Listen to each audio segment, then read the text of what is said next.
कामनी करने से, यमुना को प्रसन्न करने से, यमुना जिस भक्त पर प्रसन्न हो जाए उसे कभी यमराज की पुरी को नहीं जाने देती है, अपने पिता से मना कर देती है, अपने भाई भाई। बड़ी विचार करने की बात है। हमारे ब्रज के रसिक कहते हैं, वृंदावन को बास भलो जहां पास बहे यमुना पटरानी, जो नर नहाय के ध्यान धरे वैकुंठ मिले तिनको रजधानी। यमुना यमदूतन तारत है और भव तारत है श्री राधिका रानी। यमुना एक ऐसी आदि शक्ति है, यमुना एक ऐसी है कि वो यमराज के पास जाने से भी बचा सकती है, लेकिन भव से तार होने के लिए, भव से इन प्रकार से हम लोगों को पार होना है तो श्री राधा राम उच्चारण करना पड़ेगा। उसके बाद भगवान का विवाह पांचवा मित्रविंदा के साथ में हुआ। एक विंद और अरविंद नाम के दो भाई हैं, उनकी एक बहन है जिसका नाम है मित्रविंदा।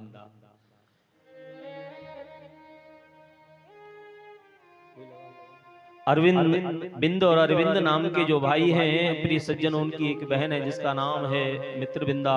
उनके यहाँ 9 बैल ऐसे थे जो बहुत बलशाली थे, और उन्होंने पूरे राज्य में ये सूचना दे दी, बोले जी इन 9 बैलों की नाक में एक साथ में नकेल डालेगा, उसके साथ में मैं अपनी बहन का विवाह कर दूंगा। भगवान ने वही स्वरूप धारण किए हैं और दिव्य रूप लेकर के उन 9 बैलों की नाक में एक साथ नकेल डाली, और उसके बाद बड़ा सुंदर भगवान ने मित्रविंदा के साथ विवाह किया है। छठवां विवाह भगवान का नागनिजति के साथ में, 7वां विवाह भद्रा के, 8वां लक्ष्मणा के साथ में। ये भगवान की प्रिय सज्जनों 8 पटरानियां हैं, और इन 8 पटरानियों में प्रिय सज्जनों कहीं भी राधा रानी का नाम नहीं आता है, क्योंकि राधा एक आदि शक्ति है। राधा स्वयं कृष्ण है, राधा स्वयं सर्वेश्वरी है। वो तो एक स्वरूप है दोनों का, लेकिन लीला करने के लिए अलग अलग रूप से प्रकट हुए हैं। एक भौमासुर नाम का दैत्य है, और उसने अपने बल का दुरुपयोग किया, बड़े बड़े राजघरानों में जाता है, जो सुंदर कन्या दिखाई देती है उसका हरण करके लाता है, अपने राज्य में जेल में बंद कर देता है।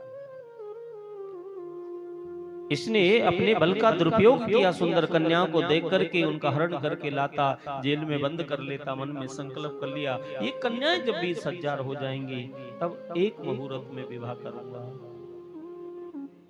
बहुत से भक्तों ने समझाया मूर्ख क्या कर रहा है, जिन कन्याओं को हमारे इस धर्म में एक देवी के रूप में पूजा जाता है, तो उनको हरण करके लाता है, जेल में बंद कर लेता है, तेरे विनाश का समय आ गया।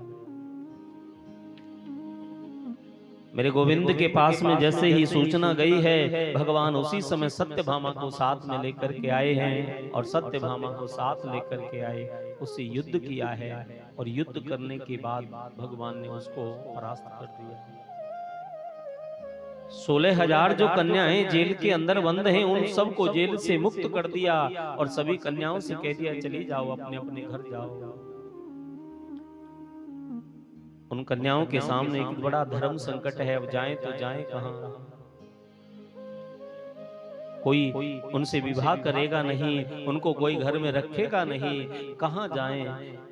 किसी के पास संसार में जाने का प्रयास भी करती हैं तो सब लोग यही कहेंगे कि ये भौमासुर की जेल में रह करके आई है।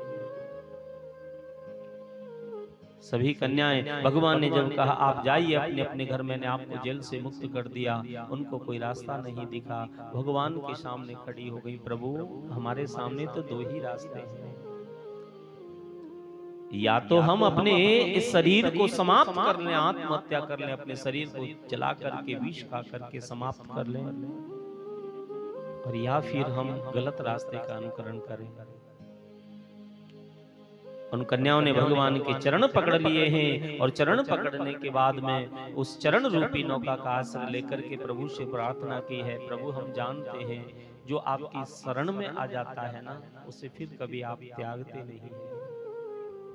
शरण गए प्रभु जाहि न त्यागा, रामचरितमानस में लिखा है। और पांडवों के जिस समय वनवास पूर्ण होने के बाद में जब उपदेश देकर के भीष्म पितामह गए तो यही कहा कि यदि शरण में शत्रु भी आ जाए तो उसे क्षमा कर देना।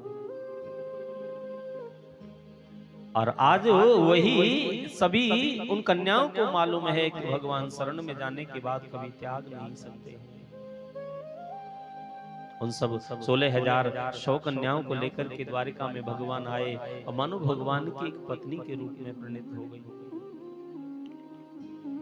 प्रत्येक महल के अंदर, प्रत्येक कक्ष में भगवान प्रत्येक उस रानी के साथ में अलग अलग रूप में दिख रहे हैं। प्रत्येक रानी के साथ में हर लीला अलग अलग रूप से भगवान करते हैं। किसी के साथ में खेलते हुए भगवान दिख रहे हैं, किसी के साथ में माखन चोरी करते हुए, किसी के साथ में प्रेम भाव में डूबते हुए। आज मेरा गोविंद हर रूप में अलग दिख रहा है। 16,108 विवाह भगवान के इस प्रकार हुए। बहुत बड़ा परिवार। और विशेष बात यह है कि भागवत में वर्णन दिया है कि अब जितनी भगवान के 16,108 विवाह हुए और जितनी भी रानियां हैं, प्रत्येक रानी के 10-10 पुत्र हुए। और 10-10 पुत्र होने के बाद में एक एक बेटी हुई। अब आप काउंटिंग करके देखना, 16,108 में 11 का गुणा करके देखना। अब भगवान का परिवार कितना बड़ा हो गया बताइए। कभी कभी दाल में नमक भी कम पड़ जाता होगा और थोड़ा थोड़ा भी देते होंगे तो ट्रक ट्रक गायब हो जाते होंगे। लेकिन फिर भी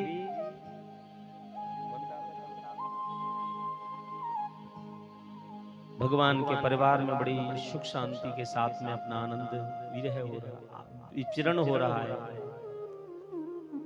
जितनी भी रानियां हैं, प्रत्येक रानियां भगवान के साथ में सुंदर सुंदर लीलाओं का अद्भुत नजारा करते हैं। इधर गोपियां भी आती जाती रहती हैं।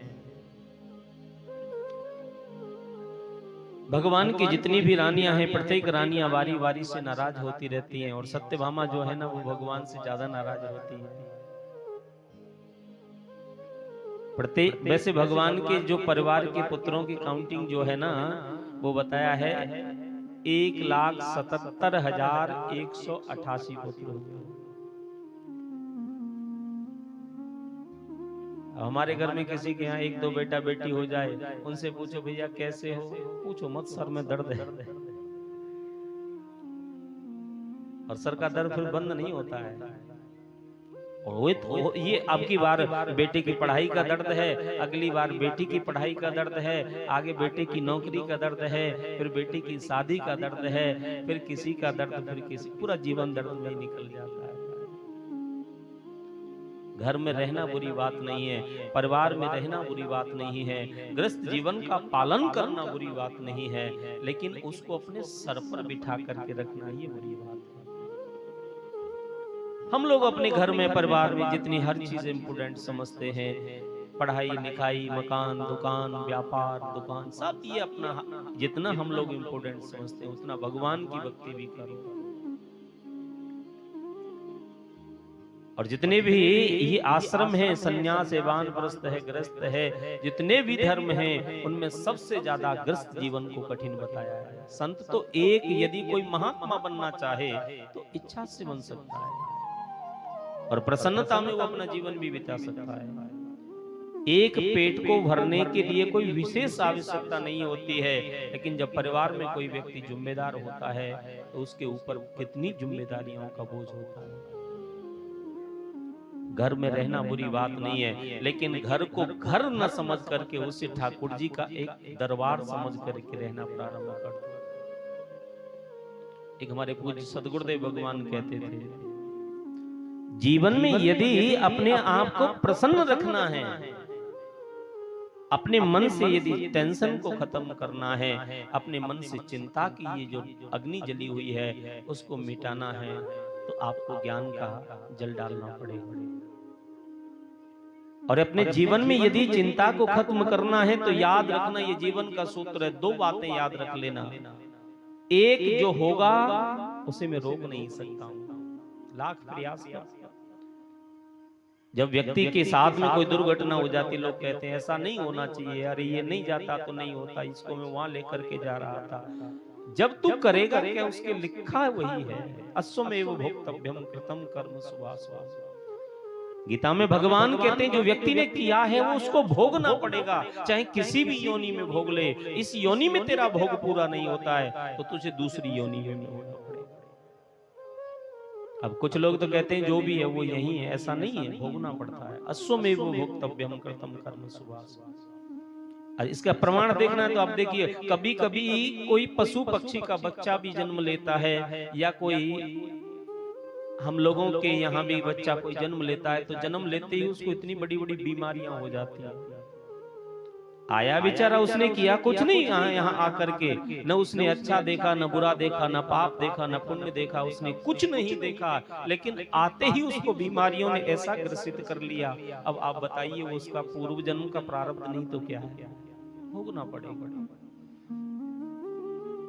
और भगवान किसी को सुख नहीं देते, भगवान किसी को दुख नहीं देते हैं। जो हम करेंगे